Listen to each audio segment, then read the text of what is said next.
of Walt Disney Imagineering Research and Development. Pretty impressive. Then we have Rachel Goslins. She is the director of the Arts and Industries Museum at the Smithsonian. Also extremely impressive. And then we have Dr. Ellen Stofan. She is the former chief scientist of NASA, and she's the co-chair of the World Economic Forum Future of Space Technologies Council. Whew. Also extremely impressive. And now, some other very impressive people are young leaders. Three of the winners of the video competition. This is Rohan Oja. This is Shreya Shete, and this is Lucy Weems. So I would love to begin this session that's all about imagining what the future will be like and figuring out how we can prepare this generation better to be great leaders in the future by asking you guys, what is the thing in your wildest imagination that makes you super excited about the future? What's one thing that you imagine 15 years from now that's going to be super exciting and change our world? If I were to pick one thing, I'd say the future of robotics. And looking at all of my peers' videos, most of them can be solved using robots and new technology to come with artificial intelligence. That's great. I would say spacecraft, because our technology is rapidly developing and we are exploring newer horizons, and I can't wait for what's to come. As of now, we are, the James Webb Telescope has been launched, and new spacecrafts will be launching in the future, so I'm really excited for that. That's great. I have to agree with you on the spacecraft, and also how space travel can be more given to so that a lot of just individual people can experience zero gravity, and I think that would sort of open up more exploration. Yeah, and it makes it more accessible to everyone. One of the things I love about all of these is that they're all things that are not only very practical, but really inspirational, that get people excited about thinking about the future. They're all the stuff of science fiction, but are now becoming our science reality. What about you guys? 15 years in the future, what is the thing that you are most excited about? Well, I'm excited about the fact that we are approaching a time where the technology is starting to get good enough to be useful. A friend and colleague, Alan Kay, who's credited for, among other things, the concept of the personal computer, observed that the computer revolution hasn't begun yet. And I think that's absolutely accurate. We are not in the middle of the computer revolution. We're not in this part on the curve you always see drawn like this. We're actually here. We're at the very beginning, and we've barely seen what's possible. So great. I think I'm most optimistic about the way the technology is going to help make a dent in some of our big climate challenges. There's just a lot of technologies out there that are being developed to help address some of the trends that are worrying for our world. And just talking to a scientist the other day who's working on clean meat, the idea that we'll be able to grow steaks and chicken drumsticks and hot dogs in the lab, which doesn't sound like a big idea, but when you think about the huge environmental impact that industrial farming takes on with just all that the cow farting and the fertilizer and the slaughtering of cows and animals and all that. So this is just one idea where something that's fairly small, oh great, I can eat a hamburger that hopefully tastes good and was grown in a lab, is going to have a huge ripple effects on our planet. So I'm excited about all the kind of different ideas that are out there to start making a dent in what feels like a worrying trend.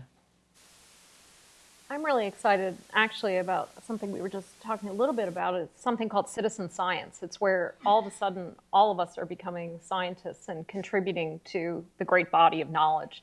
So we actually have a program at NASA called GLOBE, where we've got kids all around the world making atmospheric measurements, temperature measurements, and it's actually being fed into climate models. So there's this kind of democratization of science where everybody can participate, and it's actually real science. It's really helping. And that's going to enable us to really understand our planet. It's going to help us move humans beyond Earth. It's going to help us to discover life beyond Earth. So lots of exciting things I think are going to happen in the next 20 years. So great. If there were one thing for both of you groups, that you wish that the generation ahead of you had done to set us up better for the future, what would that be? So, talking to you guys, what's one thing that you wish that the people currently in charge would be doing to help get us to a more beautiful and exciting future? There are lots of people working on advancing technology, and it's going to get better every day. And one thing that we should start focusing on is the ethical problems that come with new technology. As robots are becoming more prominent in our daily lives, they're going to start to have the power to do more things and to change our lives. And I think we should have more, start thinking about rules and regulations we can put in place to govern the relationships between humans and robots. Just responding to that, what do you guys think? When in all of your talks with all of your colleagues, do you feel like we're really preparing ourselves well for a future where humans and robots are working together, and we're thinking about this situation and others in ethical ways? Do you think that that's something that we're really addressing right now? I think there's a step above that we have to look at. If I look at what we're handing you as a world, I'd wish we'd done a little better peace, stability, equality, leveling out the difference between the rich and the poor in a way that enables everyone to engage on a level where they can help build the next society. And I don't think we've done that as well as we can. When it comes to robotics, when it comes to AI and other technologies, on one level, the great advances we're making in technology are getting us closer to being able to do real and useful things. On the other level, it's not getting us close to many other things at all. So for example, the ability for us all to levitate 3 feet above this stage at the moment is not a lot better than it was 100 years ago. Right. And so we make great progress in one area and are patient in the others. Great. If I may say, I think another way we can look at the ethical ways to treat robots and how robots should treat us is by looking at what past people have said. Writers like Isaac Asimov have written three laws governing what robots should do in certain scenarios. But there are, of course, problems with any rule-based system.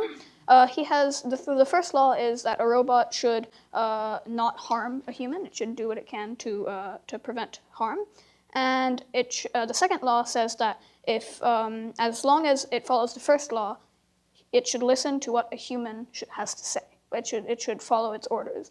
And one of the major points is that there are many scenarios where these two intersect with each other. We can have the free will of the human. Should the robot allow it to smoke? Should it allow it to eat junk food, which may not have short-term effects, but should the robot be able to see that in the long term this is bad for you, and how should it limit the human? How close do you think we are to having a robot that's going to limit our ability to eat junk food? Well, I mean, we have, I guess not a robot, we have technology that prevents us from driving drunk, right? That's true. And we have there's a lot of safety issues. I think you bring up a really good point, Rohan, and I think we're at the early, I think you said this, you're smarter than I am, at the early part of these conversations. There's definitely folks in Silicon Valley having, kind of trying to ring the alarm bell that we need to start thinking about the dangers of AI and the dangers of creating intelligences that in some ways are smarter and more powerful than we are. But at the moment, that's like, oh, something pops up in it's a newspaper headline. I'm not sure how much concerted effort there is to try and proactively think about this issue. And it may be, we tend as a society to sometimes govern by crisis. It's not good news for you guys, but it may be that it takes something going wrong to galvanize, kind of more consensus around. And should we be concerned about our robots consuming junk bits? We can program them not to like robot Doritos. Doesn't work with humans. Maybe it will work better with them. You know, I like the idea of really thinking about humans and robots working together, because when you think about things like with Watson looking at augmenting diagnoses of cancer or interpretation of radiographs or the different things they've been doing in medicine with Watson, it's, you know, how can we make humans smarter by using robots? And then you extend that back to Arthur C. Clarke, and we talked a little about this in the previous session. When we have humans at Mars, there's actually a 20-minute, up to a 20-minute, 25-minute one-way light time delay. So when they say, Houston, we have a problem, an hour later, 45 minutes later, they hear back, what? And so you need AI. You need Hal, but you need friendly Hal, not mean Hal. And so all of a sudden, this demand for AI and this demand for not just robots, but how can we get AI, how can we get robots and humans to work together to really be productive and move us all forward? And I try to look at how are the positive aspects of that. Yeah. Sharia, what about you? What's something that you wish the generation above you would do to make, or would have done to make our future better? One thing that I think should be required for all Americans and immigrants over 18 is a class to manage your taxes, because most of the stuff we learn in school is not as important as learning about like economics and how you should be able to manage like your job, your like income, etc., etc. But like I feel like that is a necessary skill for anyone who is going out into the real world, and that should definitely be something that we implement. Yeah. I have said for a long time that my next video series should be about how to do adult things, just how to be an adult. Adulting. Adulting. Because no one, who does know how to do it? I would so much rather be taught that in school and then have more time in my life to just do all of the fun things. I wish we had that too. Well, I have a question, actually. I was just thinking about this. When I went to school, we had home ec. Which I'm sure is an outdated word, but I learned how to do things like boil an egg, bake basic foods, sew a button. Like there's a specific technique to like sewing buttons on, all this kind of things. I still use those things today, and I still think about, this is how you level a cup of flour. This is to wrap the thread around. Do you guys have those classes? Do you feel like you're getting like basic life skills? In my middle school, we didn't have like those kind of classes, but I know because I went to a magnet middle school, Parkland, and rather than focusing on home ec, we did lots of robotics and astronomy stuff. So I feel like that could be pretty great. My home middle school, however, did have like something called arts rotation, where you spend like a little bit time on like sewing, baking, cooking, etc. Like art. That was your arts rotation? It was called arts rotation, and we had that at our home middle school. Except I didn't go there, and I think they're like removing those classes now to like have classes like Python, etc. Yeah. Because I also took shop, but it was right in the beginning of when the girls only used to take home ec, and the guys would only take shop. And my year was one of the first years where they decided to split it in half, and boys had to do half home ec, girls had to do half shop. And the shop teacher hated girls. I mean, it was one of those dreadful things where just endless harassment of like, you guys don't belong in here, you're incompetent, I don't know why I have to teach girls, and at the time you were just kind of like, yeah, this is how we get treated. Yeah. Oh, so terrible. Yeah, it was really bad. Yeah, well, one of these things about like these social economic classes and tax classes is that the students should have like the opportunity to test out of classes that are a waste of time for them. I mean, if one of the main points you said is that students are not learning things in their classes, and the main reason is because they are not having the opportunity to go on to more on the next level. Mm-hmm. I think that's a really interesting idea. One of the things that I think a lot about is, you guys are going to be doing jobs that don't exist today, right? So how do we restructure your education to prepare you for jobs that we can't even fathom yet? I mean, I even do a job that frankly didn't really exist 10 years ago, 15 years ago. I make videos for the internet. Like, that's a thing that now is super common and didn't happen 15 years ago. Yeah. So how do we make sure that we're preparing you correctly for the future? Well, listen to discussions like these, take all of the points that we said, and make classes about them. Yeah. I know in Canada they have like in schools they have specialized programs. So like if you want to like go into art, like you'd focus mainly on art classes during your time in school, or like science, you'd focus on science. So I feel like maybe that's something that the education system in the United States should probably implement. Mm-hmm. So how important do you feel like it is to have both, to really be mixing those two? You would still have both, except you would have more in one field, but you'd still be well-rounded. Yeah. Lucy, what do you think? I think that using technology to its fullest extent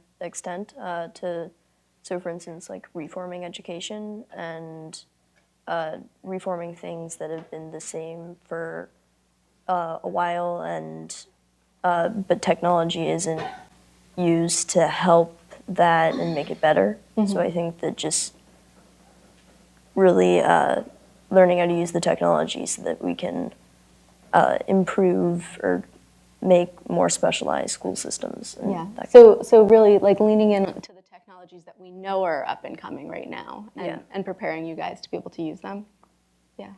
You know, it's interesting because every single generation faces this issue, right? Where you're preparing people for jobs that you can't imagine. But I do think right now we're at this moment where we're creating more information than has ever been created before. And it's happening at this faster rate than at any other point in history. So there is this kind of fear, I think, that we're not really going to be able to, as adults, catch up with what's going to happen 15 years in the future in order to prepare our kids appropriately. So what do you guys think? What are just basic life skills, I guess, that we can give students today that will help them to be able to solve any problem that comes their way?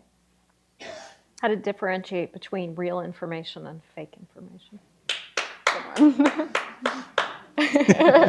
How do you do that, though? How do you do that? Well, I mean, I think you first of all start teaching kids, you know, how do you use the internet? What is a source of information? What is a reliable source of information? And look, it's hard. I was writing a book a couple years ago, and I was trying to find out the height of the highest volcano on Mars, which is the largest volcano in the solar system. And I went to 5 different sites, including like the US Geological Survey and NASA and a couple, and they all had different heights. And so you say, all right, I went to the trusted sites. So for that piece of information you're looking for, what is the kind of site that would have trusted information? That doesn't mean you're not still going to have issues like I did, but what is the difference between somebody on the street saying something and going to a site like climate.gov with that GOV that tells you, okay, that's government scientists, it's been peer reviewed, it's real information on climate. I've gotten in climate arguments before with people, and they're like, you know, I'll present a bunch of information and they'll say, well, I'll go check that out on the internet. And you're like, oh boy, okay. Because I've lost, you know, because they're gonna go find any site that reinforces their opinions. So to me, it's teaching kids what are trusted sources of information for the types of problems you're attacking. Another good adulting class, frankly. I also think that as you look forward into the future, and depending on how forward, and I'm always appalled at how slowly things that seem like they're obvious take to happen. You know, something you think will be done in 2 years or 5 years takes 20 years.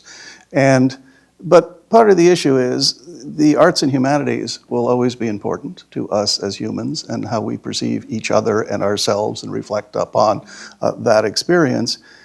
We talk about many of the things that we should learn to do, like boil an egg or, you know, put a button on or do your taxes.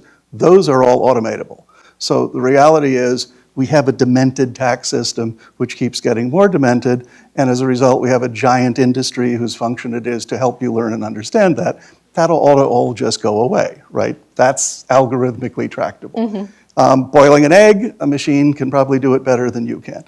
So the question is, do you want to teach someone how to boil an egg, or do you want to teach someone how to sew on a button, or do you want to teach them how to build a machine or code something that does that so that it's scalable?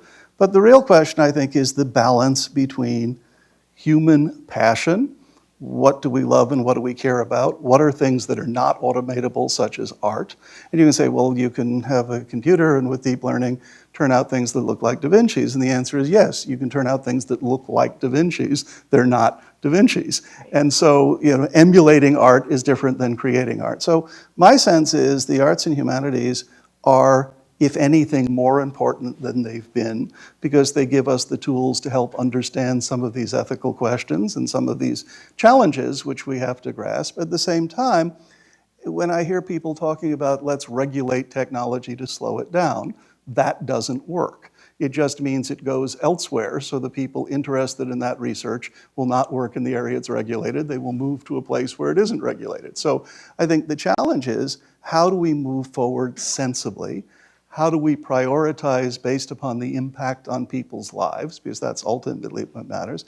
I mean, I take some issue with notions that technology is blasting ahead, Moore's law, rules of thumb of how fast technology moves, which is great. I don't think people have changed much at all.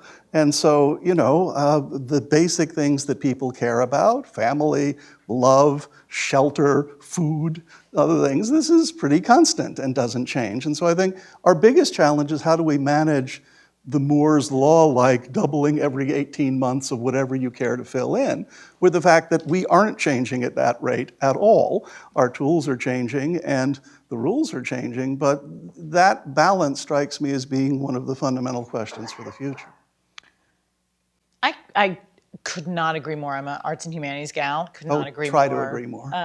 With that, no, I can't. Okay. And also with what Ellen said, I think the fundamental thing that we need to get right in our educational system, and when we think about how we sort of, in this one-way fire hose, transmit information to you guys, is getting the balance right between content and skills. In our schools are so front-loaded with content, right? We want you to learn the periodic table. We want you to learn the 21 most recent presidents. We layer in, we force-feed content, and then we try and give you a skill set for how to think about that and how to manage that content and how to. And I think especially when we're thinking, we don't know what content is going to be really important in the future, but people don't change that much, and the skills remain the same. So how do you find facts? Like, how do you gather information? How do you solve problems? And how do you tell a story? Those are the three most important skills, and have been since we emerged from caves and created fire, to when we're learning Python, which I assume is not a snake. And so I think we need to, in our schools, and the arts and humanities are one really good way to do this, and great courses that break down these skills is another. We need to first give the younger generation the skills that you'll need to be a success in whatever job, and then start worrying about what the content that they need to manipulate within that. Exactly, especially because with these technologies, which are amazing, right? I can reach the majority of the people on the planet immediately. The question is, do either of us have anything to say?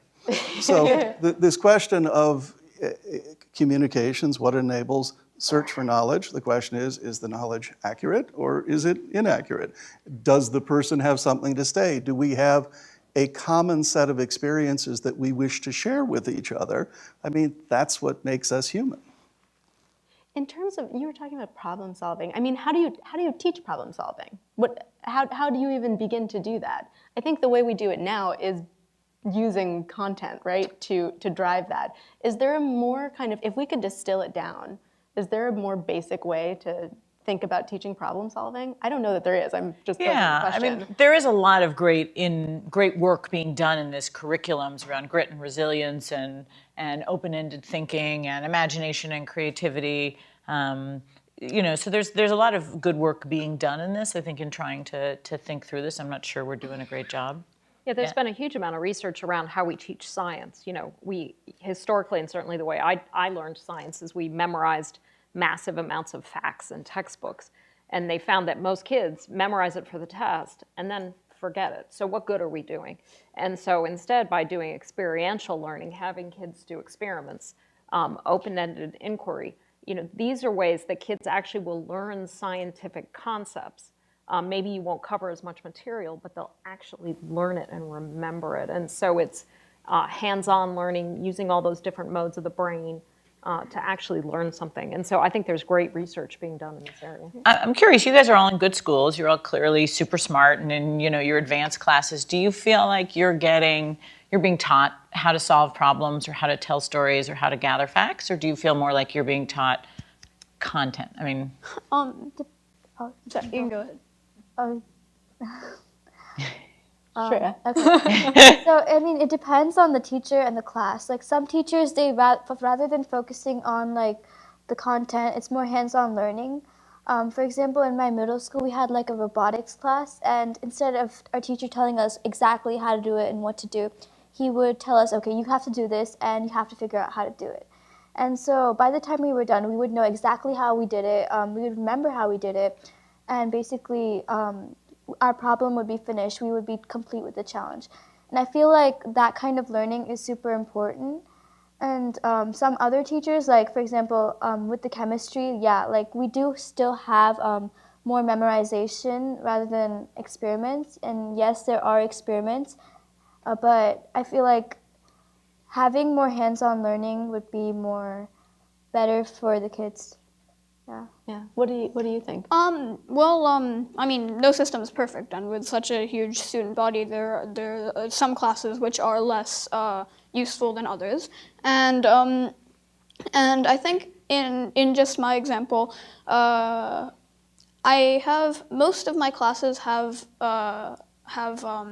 just memorizing different things using good ways to memorize it, and useful ways to memorize certain things.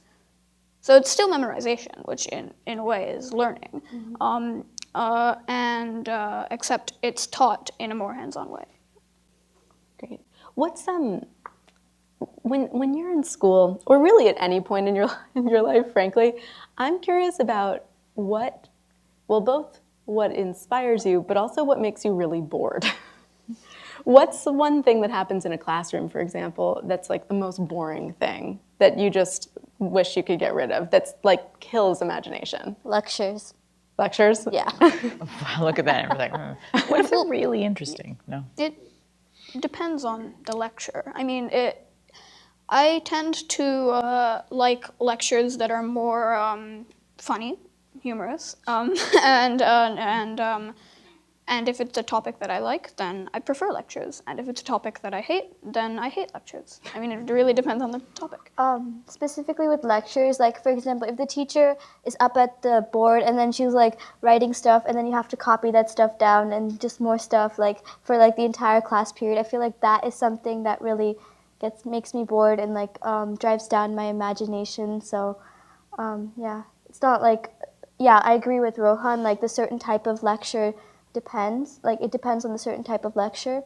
But when the teacher is constantly, like, writing stuff on the board and you have to take notes, I feel like that is just causing lack of imagination. So like when people are talking at you, not really bringing you into the conversation Right. at all? Yeah, like I feel like more discussion-based learning is the key to the future.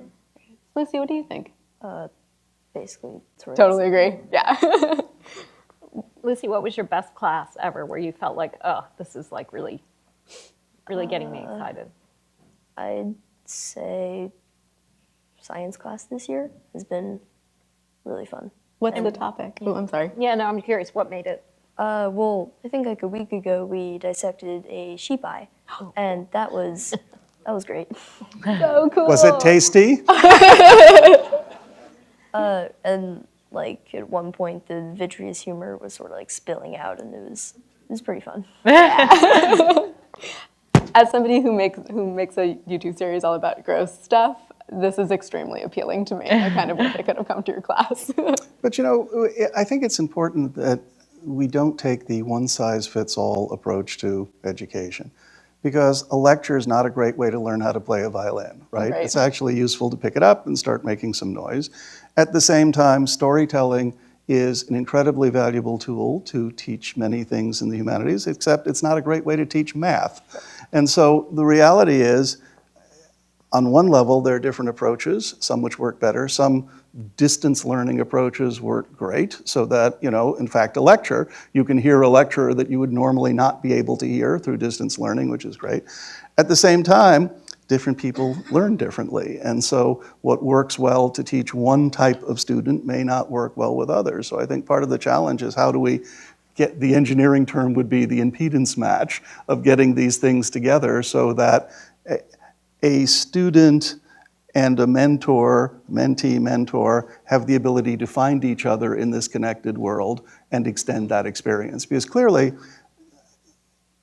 kids from now on will learn more from the internet than they're learning from school.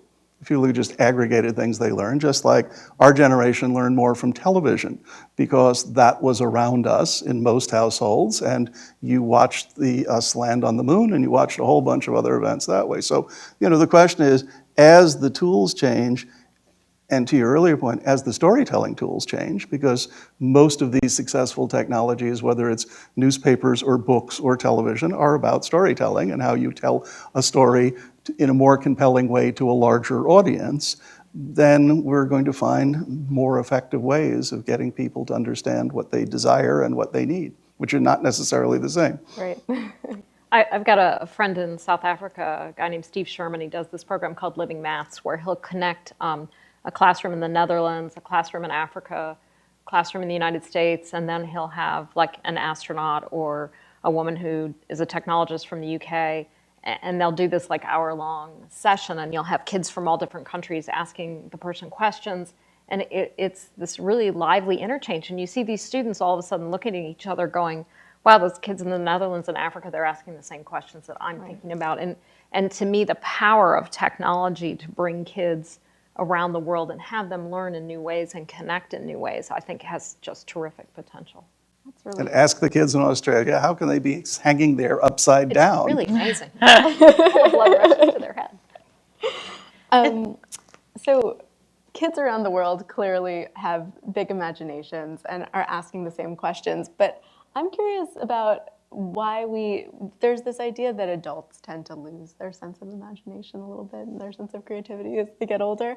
And I would actually like to ask you guys, how do you think why do you think maybe that happens? Do you think it does happen? Yes. Well, thanks a lot, Trey. People on the panel excluded. So why do you think it happens? And how do you think we can do a better job to make sure that that doesn't happen to you? I feel like that happens because as people grow up, they're introduced to like making a living for themselves. So they have to be more practical. They have to think, okay, how am I going to pay my taxes? How am I going to do this? How am I going to manage my job, my home life, et cetera, et cetera? And that may cause them to lose some of the creativity they have. And a way to change this is to make sure that all kids know how to manage their life. So like they're given like some kind of training on like how to reduce stress, etc. Because stress is also a major factor in decreasing imagination, and imagination is very important for the future of our world. I think the imagination thing is less about age and more about maturity. So I mean, like having a certain level of maturity is excellent. But if you are too self-conscious and such, your mind will just want to do what's normal, and that's not imagination. Having like you see adults that are less mature, what we think of as mature, think of clever ideas. Do you think that comes from fear? Do you think that the self-consciousness is about fear of change or fear of? Well, fear and just not being afraid to just think. Yeah. What do you guys think? Can I suggest a slightly different view? Because I agree with what you say, but it's a little like physical fitness. If you don't use it, you lose it. And if you couple that with the fact that in the world, in organizations, in school, you don't get the behavior you ask for, you get the behavior you reward. And if we are not rewarding people to be creative in their work and what they do in their lives, they won't. Often we say, for example, I'd like you to be extremely creative, but don't go too far. Make sure it's something we understand and that. And you say, well, I want you to think out of the box. Well, in a lot of organizations, what they're saying is, I want you to design a new box, right? So I want you to climb out of this box into another box and go do that. So I think part of the issue becomes, what environment are we surrounded by?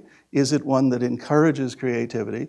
Is it one that demands creativity? I mean, there are businesses that you can be in that if you're not consistently creative, you're out and you're going to be doing. So I think that the challenge is, one, how does one have one's own standards? What do you work to? Not that everyone else is expecting of you, but of yourself. And at the same time, realizing that creativity is a skill. It can be developed, it can be enhanced. But if you don't use it, you will lose some of that ability, if not all of it. So, Bran, in companies that you've led, how do you help everyone under you, still hold on to that creativity? How do you foster it? We terrorize them. You terrorize them. I see. Well, again, it's different for different people. On one level, stress can be harmful. At the same time, stress is an essential component of creativity. Having a deadline which says, this will go out the door on Friday, and how good it is depends upon how creative we can be and do that. When you're running businesses, if you're working with clients and customers, having clients and customers who have high expectations and demands, so that, one, you don't wish to let them down, but two, I like to have higher standards than my customers, so that we are constantly delighting and surprising them beyond what they expected. So I think it's about community. I don't look at companies from the perspective of staffing, especially creative companies. I look at it more from the perspective of casting. It's more like casting a play or a movie.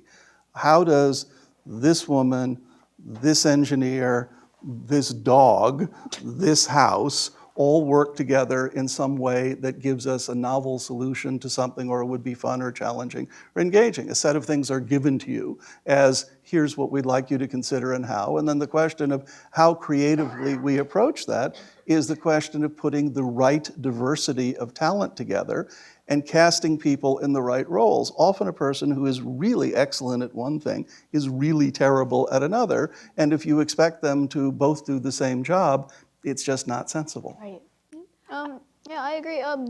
There's jobs that where you write papers, right? And instead of being forced to, instead of trying to make cutting-edge, creative, and interesting papers, in order to move up the job ladder, they have to just create a certain number of papers, which instead of makes them think more future. They're just doing something for a requirement in order to move up a job ladder or something. Yeah, I totally agree with you. I feel like adults, they're more exposed to reality, and kids, they're living more in Depends on the adult, by the way. Kids, they're living more in a dream world. So they haven't been exposed to what's going to come next. They don't know how difficult it is for adults to handle everything.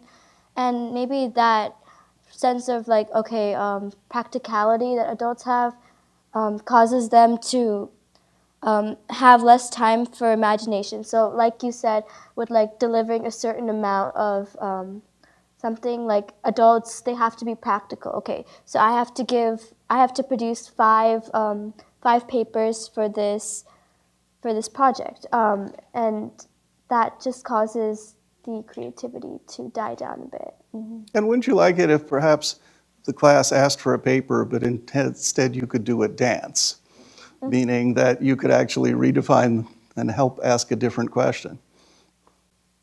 Huh? I'm sorry. So, yeah. Would you like if instead of having to write a paper for a class, you could do an interpretive dance instead? Definitely. Well, it depends on the person. Right. Well, exactly. I'm more of a dance exactly. person, Yeah. so yeah.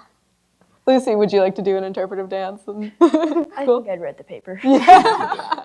It's interesting because I was having a conversation with someone this week, as I do, about getting humans to Mars. And the person said to me, I really think it's going to take until the late 2030s because there's these technologies and we're going to have to be working on them and it's going to take all this time. And I said, that's really interesting because if people had had that attitude when President Kennedy told them they had a decade to get humans to the moon, we still wouldn't be at the moon. And to some extent, that's where the deadline and the stress comes in. You set, as Arthur C. Clarke would say, you go beyond the possible to the impossible. You set this imaginative goal, and then people have to be creative. They have to be innovative because now they have this creative, stressful deadline to work to. We can get humans to Mars within a decade if we put our mind to it. It's only us that's stopping us from doing it. Yeah. One of the things that we had talked about on the phone the other day was the idea that both you need to have some sort of impetus to want to reach for something greater, but at the same time that can be very scary. And I wonder about adults have this. Adults read the newspaper every day. We see all these like terrible things that are happening in the world. It's a scary place, and there are a lot of awful things that are happening. So how do you, as adults who are extremely imaginative and innovative, how do you not let that get you down? How do you still stay optimistic about the future? And is that an important part of maintaining that imaginative, creative sense? I definitely think so. But to me, I turn to these guys because to me, I need to feed off their optimism, their enthusiasm, because I think when you realize that this is the planet they're going to inherit, of course we have to clean it up. When you think that this is the generation who's going to discover life, beyond Earth, walk on Mars, be able to eventually image a planet around another star, of course we have to fix things and we have to move it forward because their generation is going to accomplish so much that it's going to make our generation look like a bunch of slackers. So, to me, that's where I get my enthusiasm is from saying, man, we have a lot of work to do to make the world right for these guys. Rachel, what about you? Well, so it's funny you mentioned this. I just did an event at the Arts and Industries building a week ago called The Long Conversation, which was 8 hours of asking interesting people in the arts and sciences to come and be in conversation with each other in this kind of speed dating format, each answering the question of what's the one idea that makes you optimistic about the future. And I did it because, in part because I really needed to feel optimistic. It's really hard reading the news every day, not to get really worried, and not only are the problems a problem, but the sort of feeling of paralysis and hopelessness that comes with that is a real problem. We may not be able to solve these problems, but we're definitely not going to be able to solve them if we're just like in a fetal position under our desk with a bottle of bourbon. Not you guys.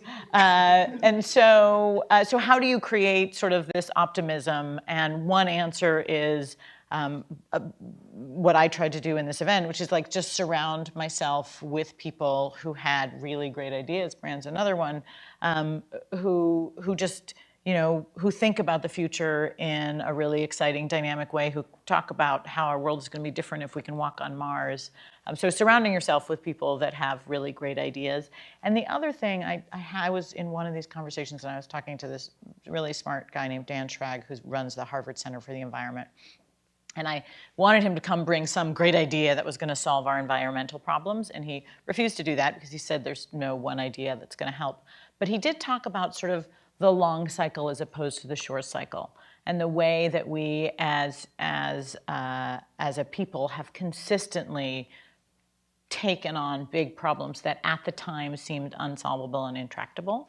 A lot like what you were saying about the space race, and solve them.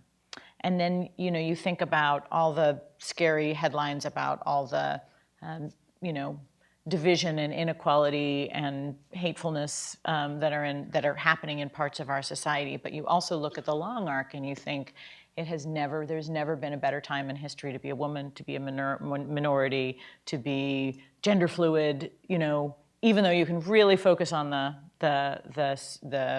scary examples, but if you look at the larger picture, such a cliche, right? Arc of history is long and bending towards justice, but zooming back and looking at the larger picture, I think, is really helpful in making us realize that we actually live in the most amazing time to be alive, with the highest quality of life, with the longest life expectancy, with the greatest equality, and with the greatest number of tools to solve these huge problems that face us.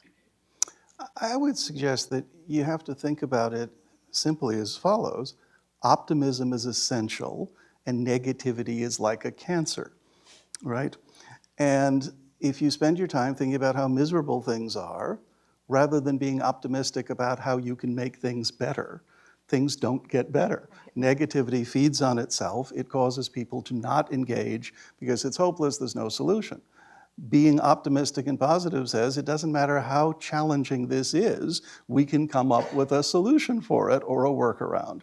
And whether that solution is evolutionary, where literally from a Darwinian evolutionary perspective, a system, an ecosystem adapts, or whether it's from the perspective of, gee, we have now knowledge and understanding, which means we have to agree to modify our behaviors. It's all the same, but the foundation of it is optimism. It's looking for the fact is you can do whatever you want. There's a reasonably good chance the sun is going to set this evening, it's going to come up the following morning. And you can't do a lot to change that. You could ignore it, you can stay home and not go outside, but the fact is the world goes on. It is common to think we're destroying our planet. We're not. We may be destroying life on our planet, but the planet will keep going and will evolve a new life form. Hopefully we can be smarter than having to go through that cycle and just say, well, let's get together, prioritize some of the issues that we have to face that we would call national issues, that are things like that. But at the same time, learn how to be civil to each other again, because there's less of that. Learn how to listen as well as speak loudly. The fact that one can publish widely to the planet now doesn't mean you have something to say, and it doesn't mean you listen. And so the reality is, how do we position ourselves to have a dialogue? These big issues that are facing our world require conversation. It's between the left side of the stage and the right side of the stage. It's between the two of us. It's between everyone. Having a discussion, having a dialogue. The good news is the technologies that we're developing make that much, much easier to have than it ever has been before. At the same time, it means you can make mistakes faster than you've ever done before. And so a balance of learning how to be thoughtful, just as our children, my daughter is 8 going on 19, and on one level, we say, grow up. On the other level, we say, well, you should be allowed to be a kid. Those are the dilemmas facing our lives, right? On one level, we say you have to be practical and get to work. On the other level says you have to be creative and, dream new dreams. They're both correct. It's a question of balance. My argument would be, without optimism, you don't have a sensible toolkit from which to achieve that balance. That's great. Do you guys feel like you have the tools currently to be able to stay optimistic? Do you feel like you have we talk about like self-care tools to be able to stay positive? And if not, are there better ways you can think of to develop that toolkit? It really depends on what you have, like what your specific circumstances, what you have access to. In my opinion, I feel optimistic about life in general. Yeah. I mean, you all clearly are, since you entered this competition and made amazing videos about a beautiful vision of the future. Yes, I agree with Rohan. I feel pretty optimistic, but there are some people who don't.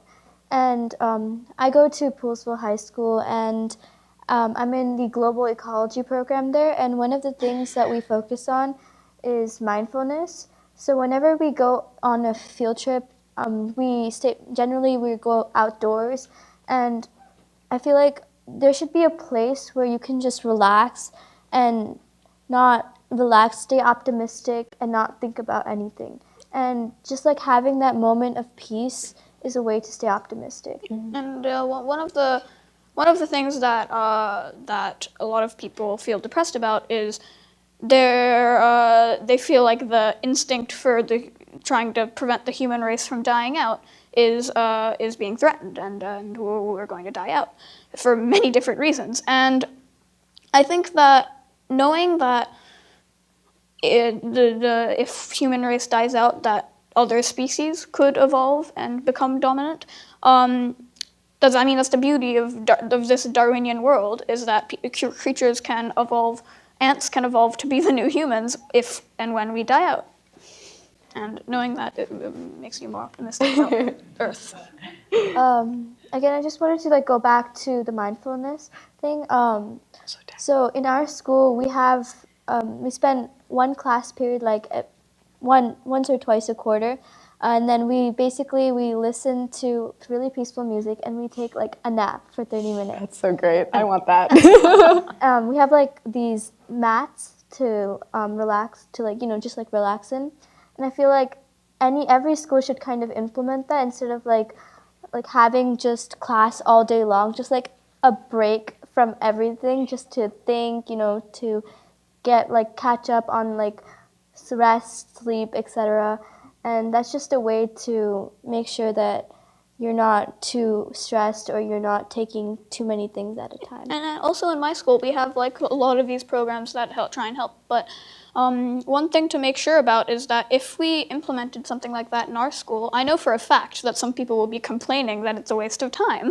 And I think these things should be optional. That's what I'm saying. So people should have the opportunity to read, to do their homework during that period, and and all of other programs like these should be optional. You see, the thing is, not everyone will take that time to rest, though. Other people, they will, like, there's always other time where you can do homework, you can read. Yeah. For example, like, if you stay after school, you're not going to be resting, you're not going to be sleeping, you're going to be catching up on homework. So there should be, like, some kind of place where you're just kind of required to rest, you're required to take a break from everything else. Lucy, what do you think? Do you think that something like this would work? And if not, what's something that makes you sort of like feel calm and like sparks your creativity later? Well, I think that it would, if there was a class like that, it should be optional. If only because like if you have a massive test in like a couple days, and taking a break might be good, but it also might be good to have 40 minutes to study. So, yeah. Because people have time at home to do their homework and things like that.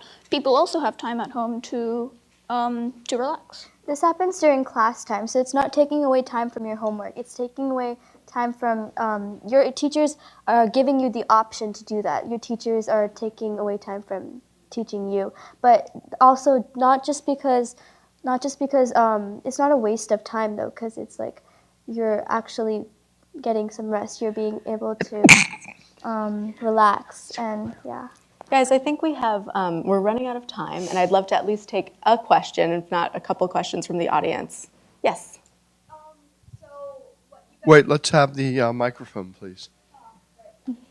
And could you stand up, please? Yeah, so my name is Noah. I was a little confused. So when you said you guys just took a nap for 30 minutes, what classes, well, first of all, that'd be awesome, but what classes do you guys usually do that in? And why do you think it should be optional? I don't think it should be optional. I think it was them two who said, yeah, it should be optional. I think the class that we usually did it in was biology, but again, it could be done in any other class. Maybe you could do it in biology 1 month, math the next month. That way it doesn't take too much time away from one class, I said it should be optional because, I mean, everybody in the world is different and unique, and everybody has different things that they like and they don't like. So if something like this is mandatory, then lots of people would be a waste of time for them, and some people it would be vital. I think we have time for one more question. Okay, and here it is.